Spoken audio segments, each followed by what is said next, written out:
पहलगाम आतंकी हमले ने पूरे देश को झकझोर कर रख दिया है, लेकिन पहले भी ऐसी घटनाओं का शिकार कई लोग बन चुके हैं जिन्होंने आज सरकार की पोल खोल के रख दी है। जम्मू कश्मीर के हमले ने गुजरात के उन परिवारों की भी यादें ताजा कर दी है जो 18 साल पहले आतंकवाद का शिकार बने थे।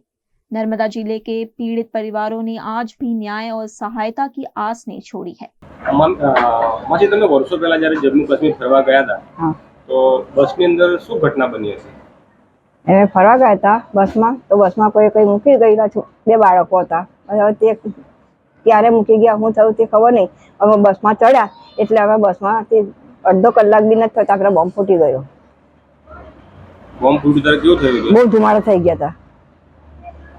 પહેલા બોમ્બ ફૂટ્યો એટલે બહુ ધુમાડો થઈ ગયો, બીજો બોમ્બ ફૂટ્યો એમાં બધામાં ઈજા થઈ ગયા બધી. શું જોયું તમે બસની અંદર? કેવી પરિસ્થિતિ, કેવી બસમાં કેવી હતી? બસમાં બધાને એટલે કોઈને જાંઘમાં લાગી ગયું, કોઈને ગોળી હાથમાં વાગી ગયું. તમને બી મને હાથમાં વાગી ગયા, બંને હાથોમાં. આ તમારી આંગળી છે? હા, બે આંગળીની ઈજા થઈ છે. તે બે આંગળી કાપી નાખી છે ને અહીંયાથી ઝાડ લાગી હતી એટલે આંગળી સીધી થતી નથી આવી. આજથી જે ઘણા વર્ષો પહેલા જે આતંકવાદી ઘટના બની હતી, તમારા બેનનું જે મરણ થયું હતું, તો શું કહેવા માંગો છો એ ઘટના વિશે? તમને કેવી રીતે ખબર પડી હતી ઘટના વિશે? મેં સાહેબથી ગયો તો, મેં અક્કલકુવા ગયો તો. અક્કલકુવાથી જઈને આવ્યો 4-5 વાગે, ત્યારે લોકોએ મને કીધું આવતાની વારમાં કે આવું તારી બેનની જોડે થયા છે કે મૃત્યુ થઈ ગયું છે.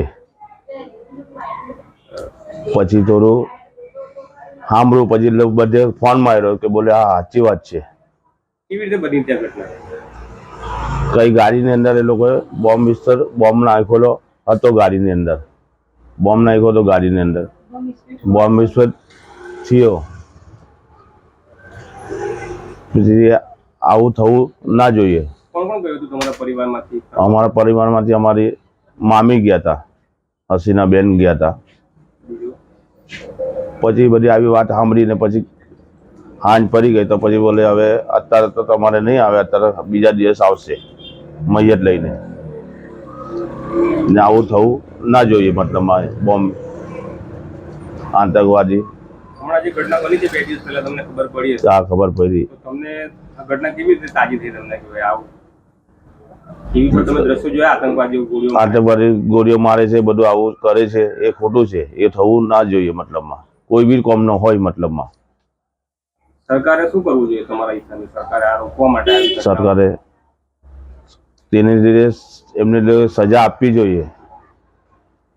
એમને સજા આપવી જોઈએ. મતલબમાં ફાંસી કરાવવી જોઈએ એ લોકોને. સરકારે જે તે વખતે કઈ સહાય તમને આપી છે ગુજરાત સરકારે કે કેન્દ્ર સરકારે? હા, અમને તે દિવસ અમારી મૈયત થઈ ગઈ તે દિવસ રાતે 12 વાગે અમને 50,000 રૂપિયા આપ્યા હતા લોકોએ. કોણે આપ્યા?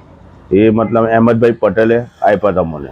સરકારે અહીંયાની સરકારે ગુજરાત સરકારે એવું કોઈ તમને સહાય કે ચેક જેવું કઈ આપ્યું? ના, ચેક બેક કઈ નહીં આપ્યું. અહીંયા તમે કદાચ કલેક્ટર કચેરીમાં જતા હશો ને, સહાય મળી કે નહીં મળી તપાસ કરવા માટે? તપાસ તો કરી છે. તો હજુ તઈ એવું કીધું છે મતલબમાં તો કાગળ રોકાઈ ગયું છે એટલે હજુ તમારા પૈસા આવ્યા નહીં. બધી ચાલુ છે તપાસ તમારી.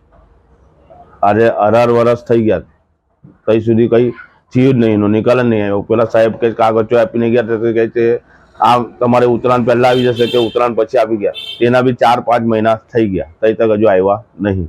જી, મારી ઉંમર તે ઘડીએ લગભગ 7 વર્ષની હતી. તે ઘડીએ હું બેઠો હતો મારા પપ્પાના સાથે જ, અને આ ઘટના અમારા બસના અંદર જ કરેલી બોમ્બ બ્લાસ્ટ થયેલો. એમાં મને ખુદને આંખમાં વાગેલું. એમાં મારી એક આંખ ચાલી ગઈ છે, જે આજે જે છે અત્યારે તે આર્ટિફિશિયલ છે. ને તે ઘડીએ મારી આંખનું ઓપરેશન કરેલું અમારા સ્વય ખર્ચાએ, પણ અમને સરકાર તરફથી બી કોઈ રિસ્પોન્સ નથી. અને જે આંખ ગઈ તેનું દર્દ હું આજે બી ભોગવું છું. એક આંખ ન હોવાના કારણે કેટલી તકલીફો તમને પડી રહી છે રોજિંદા જીવનમાં? ખાસી જોવામાં, ગાડીમાં આજે મને ગાડી આવડે છે છતાં હું ચલાવી નથી શકતો, કેમ કે સરકાર મને લાયસન્સ નથી આપતી. આમાં તો મારા ફાધર હતા, મધર હતા, ભાઈ હતો, એની મિસિસ હતા, વાણી હતી. અમારા ઘરના 5 સદસ્ય હતા. એમાંથી મરણ કોણ થયું હતું? ઈજાઓ કોણ? મરણ ફાધર ઓફ થઈ ગયા હતા અને ઈજા ભાઈને વધારે થઈ હતી, મમ્મીને બી ઈજા થઈ હતી, ભાણીને બી ઈજા થઈ હતી ને અને મિસિસને બી ઈજા થઈ હતી. ઈજા અમારા ઘરના મોસ્ટ ઓફલી બધાને જ થઈ હતી. શું નામ હતું તમારા ફાધરનું અને મુસ્તફાભાઈ ઇસ્માઇલ શેખ ફાધરનું નામ, અને મધરનું નામ જુલેખાબેન મુસ્તફાભાઈ શેખ. ભાઈનું નામ ઇમ્તિયાઝભાઈ મુસ્તફાભાઈ શેખ. એમની મિસિસનું નામ હતું તબસ્સુમ બાનુ ઇમ્તિયાઝભાઈ શેખ, અને ભાણીનું નામ આયશાબેન મજીદભાઈ શેખ. તો આ ઘટના કેવી રીતે બની એ તમને કેવી રીતે ખબર અને કેવી રીતે ખબર પડી? અમને આ બપોરના ટાઈમે ન્યૂઝ જોયા અમારા બડા મોટા પપ્પાએ.